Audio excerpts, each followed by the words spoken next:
Hi everyone, I'm Jessica. This week my video is probably going to be pretty short. We did not have school on one of the days that I normally go due to Monday being closed. And then I actually was out sick one of the days as well. So I went to my placement one full day this week, and it was actually a day full of meetings in the high school.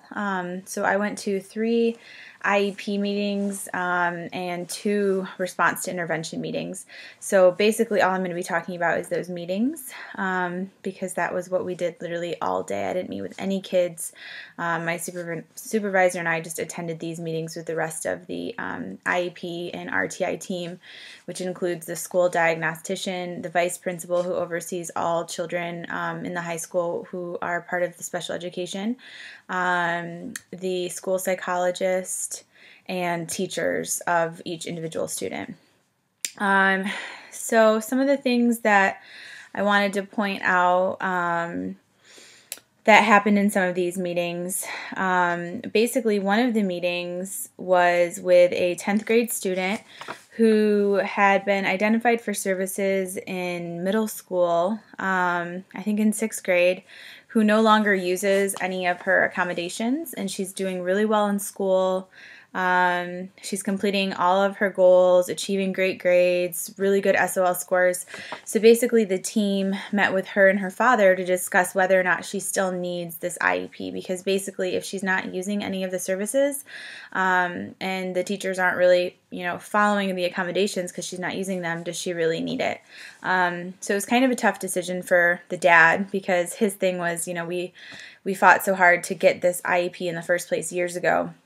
That he didn't really want to give it up, but the girl, his daughter, really wanted to give it up, felt comfortable with everything. I mean, this girl is scoring really, really well, great student. She's in honors classes, no longer needed the IEP. And originally her IEP, I think, was for dyslexia, so it was a learning disability. So that was one of the meetings, and we actually did go ahead and took her off of special education services. The team basically, we didn't want to force them. It was absolutely their decision. And one of the things that came up was that if she ever felt like she did need those accommodations, that just to go to the special ed chair, and we would make that happen even though she no longer has an IEP. And the teachers will all be aware of her transitioning out as well. One of the other meetings that was pretty interesting was an RTI, which is a response to intervention. Basically, a teacher came forward because a student of hers also seemed to have some dyslexic problems. It was the math teacher, I believe. And this, again, is a student who has very good grades, very high scores on his SOLs. But it was kind of upsetting because luckily this student was identified by this teacher. But once we had the meeting, we found out a lot more about this student. We found out that he's currently living in a shelter with his mother, so he's homeless, and that he has 4 younger children. We looked up where all the younger children were. And so we didn't really know too much about him, but we knew those, and the math teacher was the one who was telling us about this. And so it was just kind of frustrating, because it's like, this is a kid that really needs services and really needs the school social worker to get involved, to help out with resources in the community, to touch bases with his mom.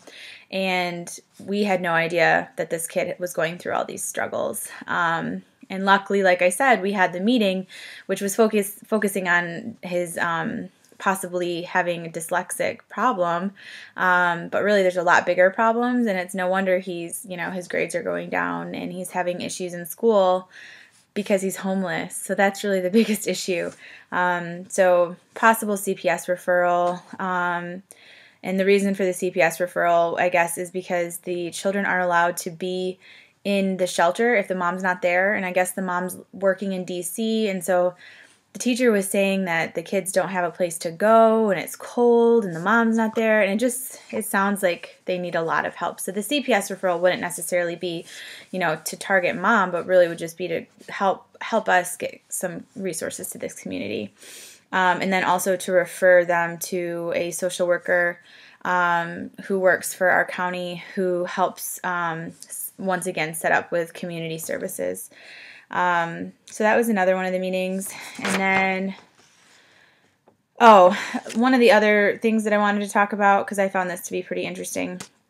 We had a mother who brought in her child due to possibly her mom was thinking maybe she has a math disability. And there was actually some discussion before we started this meeting because the vice principal was just saying that she was kind of getting frustrated with the teachers because, if a student messes around one number, we're having an RTI for dyslexia, or this child has been receiving tutoring and she's still having issues. But once we ended up talking to the math teacher and talking to the parents, it seems like, she's really not doing her homework at home. She's really not following through. She's not studying.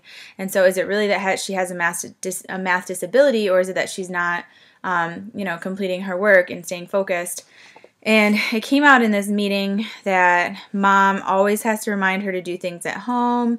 To me, it sounded like the mom is really coddling her. And for example, mom said that she takes care of the next door neighbors. They live on a farm. The next door neighbors' animals, and so she helps with those duties. But that she, and this is a 16-year-old girl, she won't call and talk to her neighbor and ask, do I need to do anything? Can I help you with anything? Mom has to call. And so mom is the one always doing things for her daughter. And so I really think that's the issue. I think this girl needs to learn to be independent, and she needs to become comfortable in who she is. It sounds like she's very shy and very timid. And I think we need to kind of help empower her and help get her out of this shell. But it sounds like she has so much anxiety about math, and she doesn't believe in herself, that she's just not going to excel or do well because she doesn't think she can do well.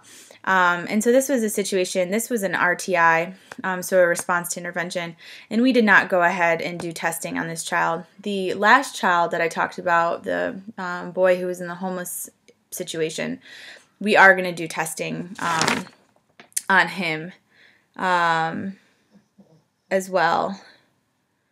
But this child we decided not to do testing on because based on what the teacher was saying, based on her SOL scores, based on all of her other classes, she really seems to be doing fine, and it just sounds like she needs, we're supporting her in tutoring. We're going to keep her on our radar basically, and then just see how it goes and, check in with her. My school social work supervisor will probably, check in with her. I know her guidance counselor is going to check in with her more. But I know the principal was frustrated with this case because we don't have an answer for this, and it's not really appropriate to do testing on something like this when it's really, an issue where she's just not confident, she's not believing in herself. But after talking to mom, it just seems like mom is doing everything for her, and this girl kind of needs to learn from her mistakes, as hard as that is. So other things for the week. Based on just having all these meetings, competencies demonstrated were being able to conduct myself as a professional social worker, advocating for client access to the services of social work, demonstrating professional demeanor and appearance, demonstrating professional demeanor and communication, and demonstrating effective oral communication and working with individuals, families, and groups. I sat on all of these meetings and, spoke up when it was appropriate. I didn't really have anything to add about ethical issues or concerns based on what I already said.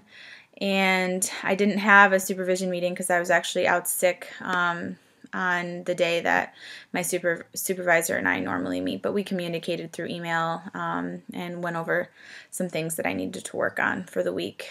So basically, my question would be just if you guys have had any similar experiences at your field placements where there's just, there's not really good communication, like for instance, between the RTI team and the teachers. There just needs to be a better process.